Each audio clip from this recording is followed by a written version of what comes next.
আসসালামু আলাইকুম। আমার চ্যানেলটাকে সাবস্ক্রাইব করবেন, লাইক করবেন এবং শেয়ার করবেন। তো আজকে আমি চলে আসছি আপনার বসুন্ধরা কনভোকেশন হলে। সেটা হচ্ছে পূর্বাচল 300 ফিটের দিকে। তাই এখানে একটা কিছুদিন আগে হচ্ছে আপনার ফেয়ার হলো, যেই ফেয়ারে আপনার ডাক্তারদের নিয়ে আর কি ফেয়ারটা। এখানে বিভিন্ন দেশের ডাক্তাররা এসেছে, তো এখানে ইনফার্টিলিটির ডক্টররাও এসেছে।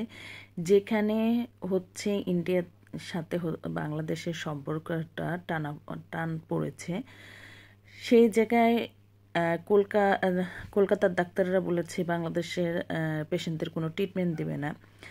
সেই জায়গাতে চেন্নাইয়ের ডক্টররা ক্যাম্পিংয়ে করার জন্য বাংলাদেশে এসেছে, এই ফেয়ারে এসেছে।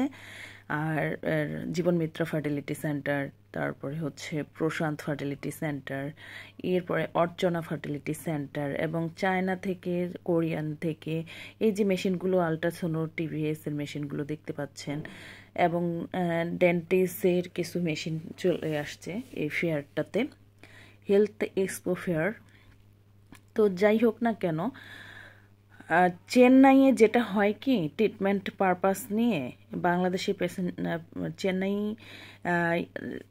কোনো পলিটিক্যাল ইস্যুর মধ্যে জড়িত না।